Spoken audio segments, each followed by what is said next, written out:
menumpu kepada pembangunan ladang e-satelit. Apakah teknologi yang membantu pembangunan ladang tersebut serta apa manfaatnya? Jadi kita dapatkan butiran penuh bersama Muhammad Nasrid Muhammad Nisyarah. Silakan Nasrid.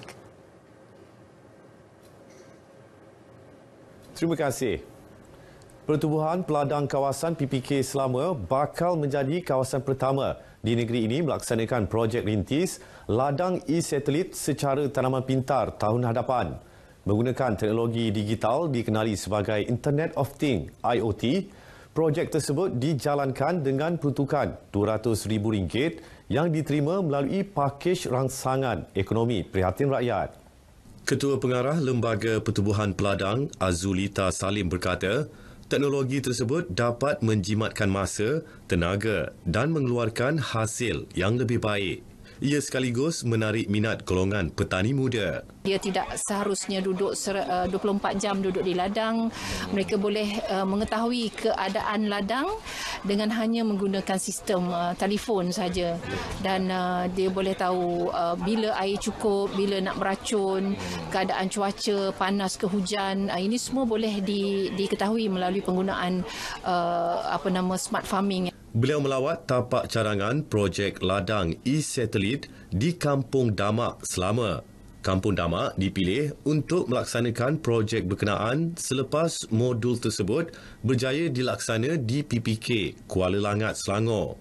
Sementara itu, Pengerusi Pertubuhan Peladang Negeri PPN, Datuk Syam Mat Saad berharap PPK di daerah lain dapat memanfaatkan peruntukan yang telah disalurkan kerajaan. Kita pulanglah kepada PPK masing-masing secara macam mana untuk mereka olah peruntukan RM200,000 ini seperti mana yang dibuat oleh PPK Selama ini. Ada juga yang PPK yang lain dia buat projek lain. Jadi di Selama ini projek tanaman sayur saya nampak agak berjaya. Sejak 2 tahun lepas, tanaman secara konvensional telah dijalankan melibatkan penanaman sayur seperti cili, timun dan kacang panjang.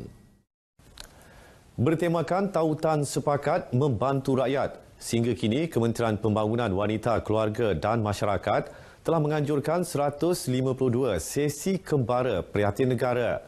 Ia digerakkan bagi menyantuni rakyat yang terkesan akibat penularan pandemik COVID-19.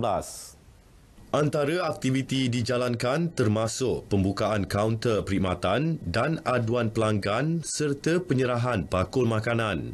Menurut Timbalan Menterinya Datuk Siti Zailah Muhammad Yusof, seramai 1 juta rakyat bakal menerima manfaat daripada program tersebut. Dan adanya program Kembara Prihatin ini akan lebih mudah untuk masyarakat untuk mendapat perkhidmatan apa-apa yang diperlukan, terutama yang melibatkan kumpulan sasar di bawah kementerian kita supaya mereka lebih mudah tidak perlu ke pejabat JKM. Beliau ditemui selepas menyempurnakan upacara flag off Kembara Prihatin Negara di daerah Kuala Kangsar dan penyerahan bakul makanan kepada penerima daripada Jabatan Kebajikan Masyarakat.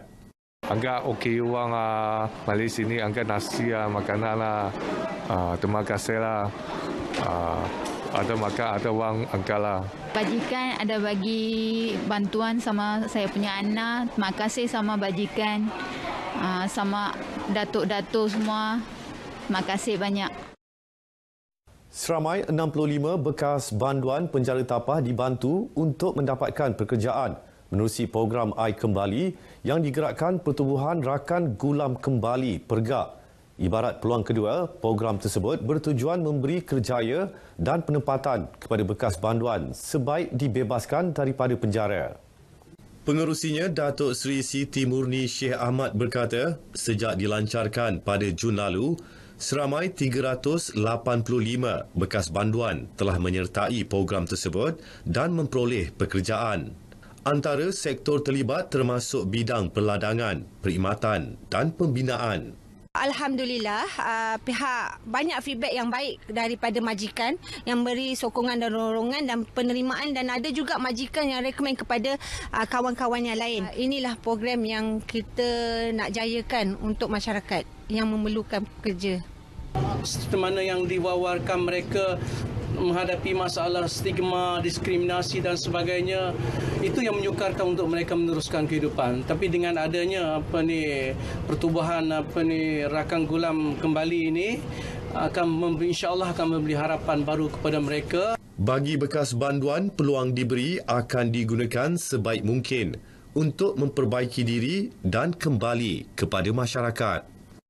Inilah peluang saya untuk mengubah cara hidup saya, kan. Mungkin ini dah sampai masanya untuk saya berubah untuk keluarga, masyarakat, kan, dan juga kawan-kawan apa semua, kan. Alhamdulillah. Sekian paparan berita dari Perak, kembali ke Angkasa Puri.